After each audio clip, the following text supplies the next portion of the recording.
গাজা উপত্যকায় চলমান সংঘাতের ফলে হাজার হাজার ফিলিস্তিনি নাগরিক নিরাপদ আশ্রয়ের সন্ধানে এক স্থান থেকে অন্য স্থানে পালিয়ে বেড়াচ্ছেন। এই অবিরাম পলায়নে শারীরিক ও মানসিকভাবে চরম ক্লান্তিতে ভুগছেন তারা। তবে এখন আর ভয় পাচ্ছেন না।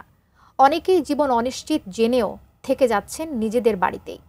গাজাবাসীদের হৃদয় বিদারক সেই গল্প নিয়ে বিস্তারিত থাকছে লিমা সায়ান্তীর ডেস্ক রিপোর্টে।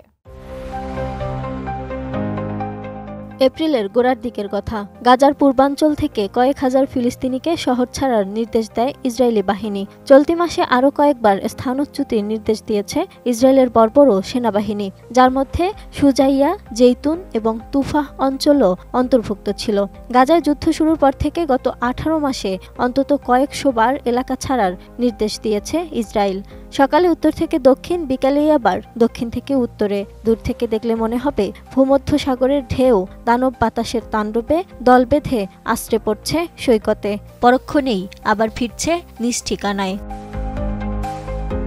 একই দশা এখন গাজাবাসীরও। ছোট্ট একটা নোটিশ, এলাকা ছাড়ো, অমনি প্রাণ হাতে নিয়ে ছুট। কিন্তু আর কত, ছুটতে ছুটতে সবাই ক্লান্ত, বিরক্তি এসে গেছে জীবনের প্রতি। রুখে দাঁড়াচ্ছে অনেকেই।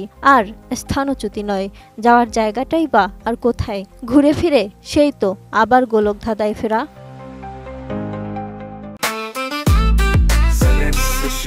জেনেক্সে শিফট করো, লাইফকে লিফট করো।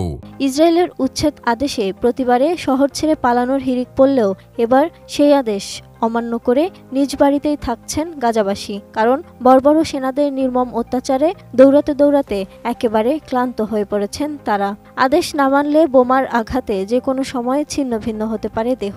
তবুও বাস্তুচ্যুত হওয়ার পরিবর্তে নিজের বাড়িতে থেকে ইসরায়েলের আক্রমণের মুখোমুখি হওয়াকেই বেছে নিয়েছেন গাজাবাসী। 1.5 বছরেরও বেশি সময় ধরে চলা যুদ্ধে নতুন করে হারানোর আর ভয় নেই তাদের। আল জাজিরার একটি প্রতিবেদন এমনটাই বলছে। গাজায় যুদ্ধের 1.5 বছর পর প্রায় 70% ভূখণ্ড এখন খালি করার নির্দেশে রয়েছে। 18 মার্চ থেকে গাজার বিভিন্ন শহরে কমপক্ষে 24টি বাস্তুচ্যুতির আদেশ জারি করেছে ইসরায়েল, যার মধ্যে Beit Hanoun, Beit Lahia, Gaza City, Deir al Balah, al Nuseirat এবং খান ইউনিসও রয়েছে। 31 মার্চ ইসরায়েল দক্ষিণতম প্রদেশ রাফাতেও একটি আদেশ জারি করে। জাতিসংঘের পরিসংখ্যান অনুসারে শুধু 18 মার্চ থেকে 8 এপ্রিলের মধ্যে প্রায় 4 লাখ ফিলিস্তিনি বাস্তুচ্যুত হয়েছেন। তবে কয়েকটি অঞ্চলের বাসিন্দারা বাস্তুচ্যুতির আদেশের পরও নিজ শহরেই থাকছেন। বাড়ি ছেড়ে যেতে অস্বীকৃতি জানাচ্ছেন তারা। এদিকে ইসরায়েলের পাশাপাশি গাজা খালি করার জন্য মরিয়া যুক্তরাষ্ট্রও। এরই পরিপ্রেক্ষিতে একের পর এক পরিকল্পনাও করেছে দেশটি। এদিকে গাজায় ইসরায়েলের বিমান হামলা নিরলসভাবে চলছেই। 2023 সালের 7 অক্টোবর যুদ্ধ শুরু হওয়ার পর থেকে ইসরায়েলি হামলায় 51,240 জন ফিলিস্তিনি নিহত এবং 1,16,931 জন আহত হয়েছেন। বাস্তুচ্যুত হয়েছেন প্রায় 5 লাখ ফিলিস্তিনি। গাজার মানুষের এই ক্লান্তি ও পলায়নের গল্প আমাদের সকলের জন্য একটি মানবিক আহ্বান। তাদের পাশে দাঁড়ানো এবং সহানুভূতির হাত বাড়ানো আমাদের নৈতিক দায়িত্ব।